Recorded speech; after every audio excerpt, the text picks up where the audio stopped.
Hello, my name is Mark Weick. I have the privilege of directing sustainability programs for the Dow Chemical Company, and my experience is a little bit different than I think many of the people here in the room or on the webcast, because I come to these issues of population health from the perspective of a 30-year industrial chemical engineer. I've been involved in research for the Dow Chemical Company, in new product development, as well as since my career followed the development of the Montreal Protocol and actually developing chemical alternatives for materials that were being phased out under the protocol and with the U.S. Clean Air Act amendments. I ended up working with the U.S. EPA to help in the phase out, and then started working developing sustainability programs or directing sustainability programs for Dow in 2008. So my perspective is a little bit different, and I want to share with you what Dow has been doing and what Dow is going to be continuing to do. And we look at this under the framework that I would call sustainability. And the definition that I want to give you to start off with for sustainability comes from John Ehrenfeld and Andy Hoffman in the book that they've written called Flourishing that was published in 2013. The way I look at sustainability is that sustainability is the possibility that humans and other life will flourish on the earth forever. A very positive way of looking at sustainability. Perhaps many times when we hear the word sustainability, we think of doom and gloom and limits, and certainly that's part of the equation.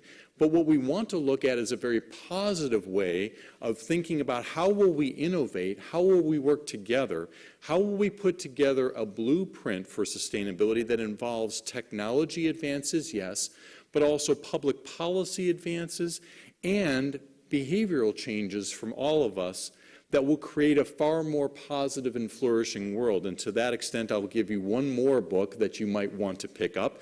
It's by Jonathan Porritt, who for a long time has been an environmental activist and sustainability expert in the United Kingdom. And he recently wrote a book called The World We Made, from a retrospective, fictional perspective in the year 2050. Where a person who's been teaching for years is invited to look back over the past 35 years and look at the flourishing world that we made together. That's the perspective that I want to bring to this discussion on improving population health.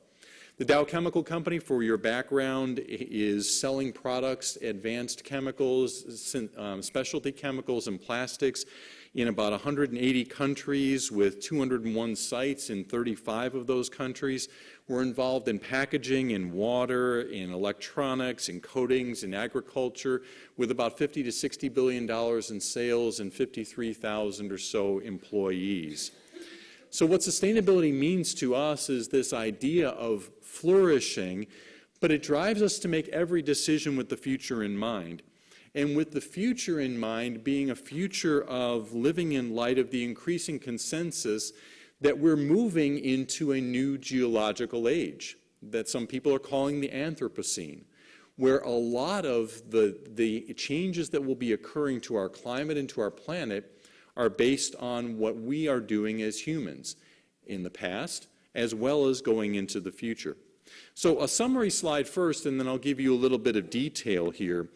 I want to focus my comments on what we're going to be doing into the future, Dow's 2025 sustainability goals. And we're introducing this notion of a collaborative blueprint for sustainability, building on 2 decades of 10-year goals that we have forged as the Dow Chemical Company. One of the reasons we talk about 10-year goals at Dow is that we want to think big and we want to think bold. And when we started in the early 1990s to try to tackle some of the large problems that we knew we were facing as business and particularly as Dow, we set annual targets and realized that many of the issues that we were dealing with would not work very well under annual targets, that we needed long-term thinking because, well, some of the problems needed a rebuild of a plant, for example, and you needed to justify the capital and then build the new process or the new facility and then let that line out and see the results and prove that and get that into the culture of the company. And each of our 10-year sets of goals has engendered a culture change within the company. We started this journey back in 1994 when we set our first set of sustainability goals, which we called at that time our environment, health, and safety goals. They were mostly focused on our footprint, what happened within our operations and how that impacted people directly through emissions and energy use and our safety. We then moved in our next decade of goals, which we're completing in 2015, to continuing a focus on footprint, yes, but moving more towards what Greg Norris at Harvard University calls the handprint. How our products and services help our customers solve their challenges, their sustainability challenges. And with our 2025 goals, we want to move beyond footprint and handprint while maintaining an appropriate focus on both footprint and handprint to this idea of a collaborative blueprint, the changes in technology, public policy, and all of our behavior that will lead human society towards this flourishing sustainability that we envision. A little bit of background here. In our 2005 EH&S goals, we picked a lot of low-hanging fruit and saw some very significant results as we focused on things that we could handle that were within our fence line and then beyond. We made a huge focus on solid waste, a huge focus on energy efficiency, a huge focus on reducing water use, and a huge focus on improving our injury and illness rate, where we went from an OSHA recordable rate of about 2 per every 200,000 work hours down to levels of, say, 0.3, 0.4 in that neighborhood, and sent more than 10,000 people home without OSHA recordable injuries that they might have experienced during that period absent the focus that we made on injuries and illnesses.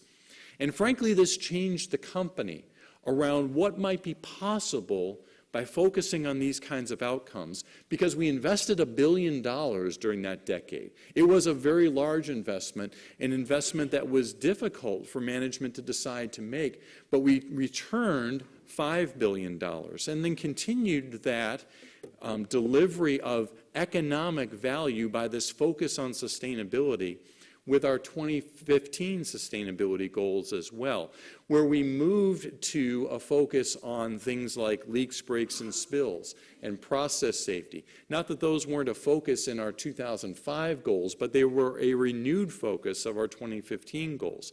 We focused on our supply chains and making sure that we were reducing the risks to communities and to ourselves by placing less hazardous chemicals in the transport market, which means that we had to redefine how our supply chains were working and where plants needed to be placed. And in those 10 years, reduced by 4.3 billion the number of ton miles, tons of a highly hazardous material transported a mile during that decade. And indeed, fewer injuries. We're now at an OSHA recordable rate last month that approaches 0.1 injuries per 200,000 working hours, which is a tremendous achievement. It makes it 20 times safer statistically to work at the Dow Chemical Company than to work at, say, your average local supermarket. It's a tremendous accomplishment that we're very proud of. And during that decade, we also focused our innovation energy on what we called breakthroughs to world challenges.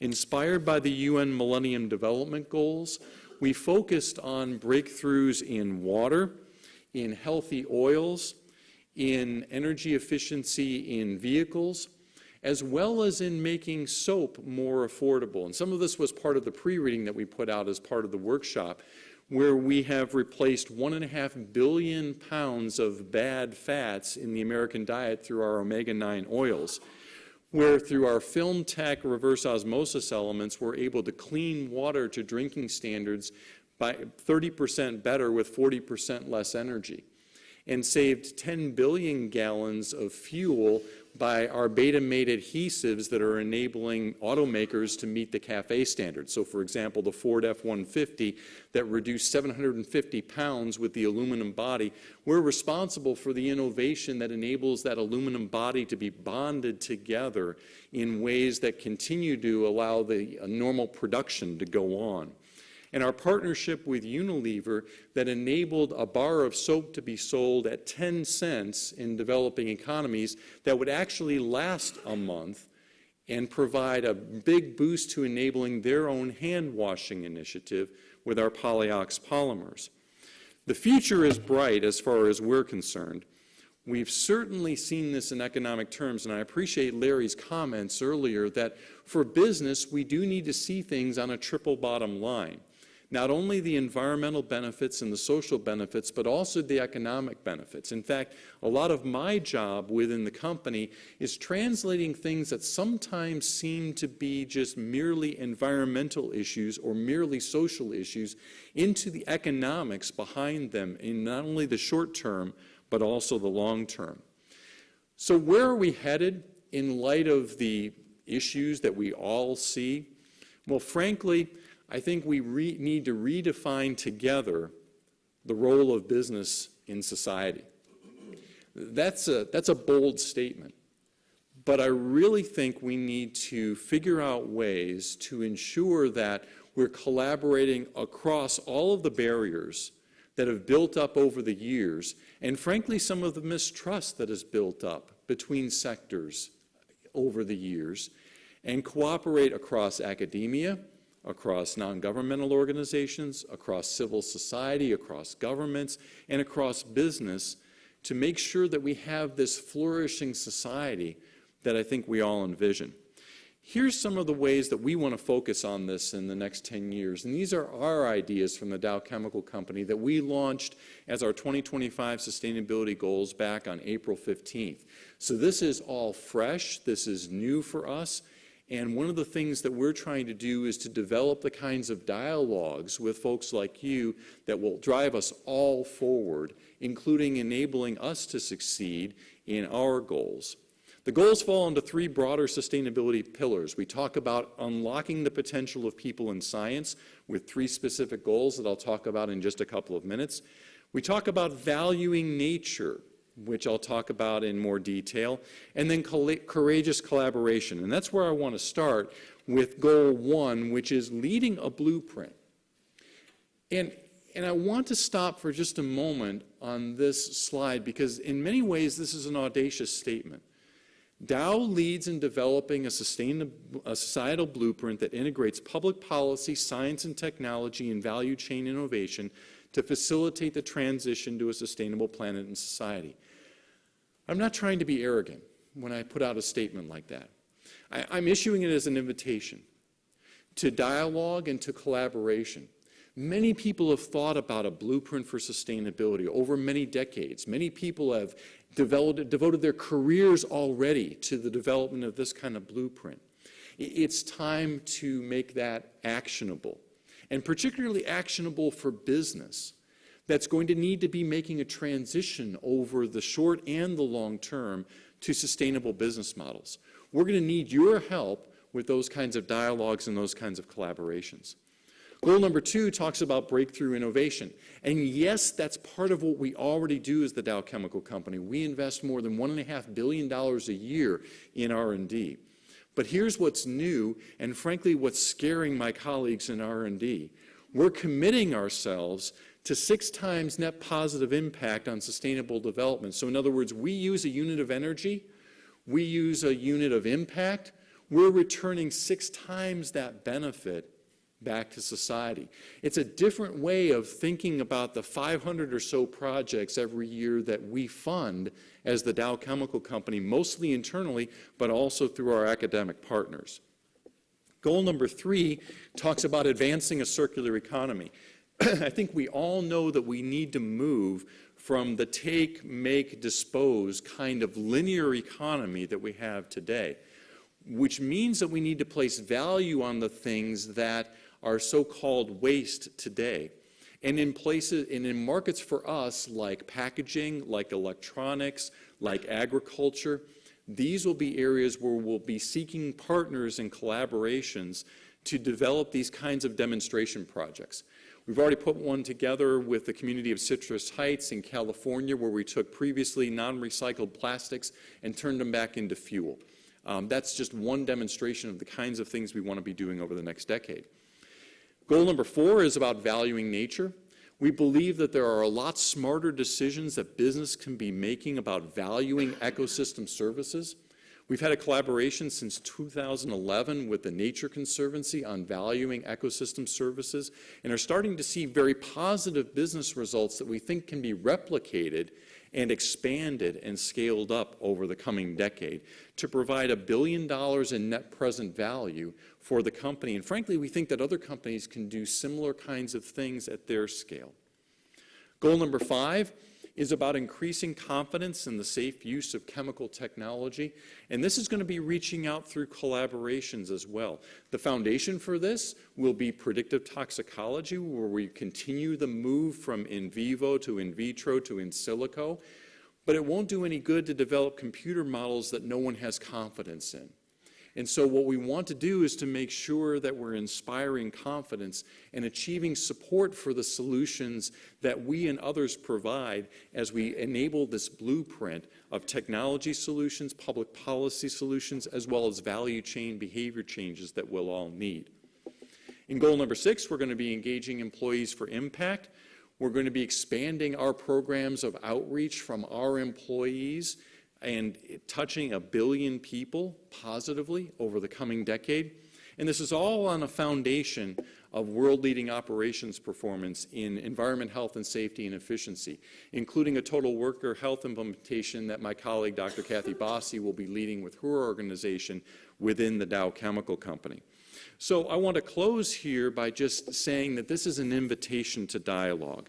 This is an invitation for us to talk over email, over lunch, whatever it is, about how businesses can continue to help in developing a more sustainable future for our society. Thank you for the opportunity to be here.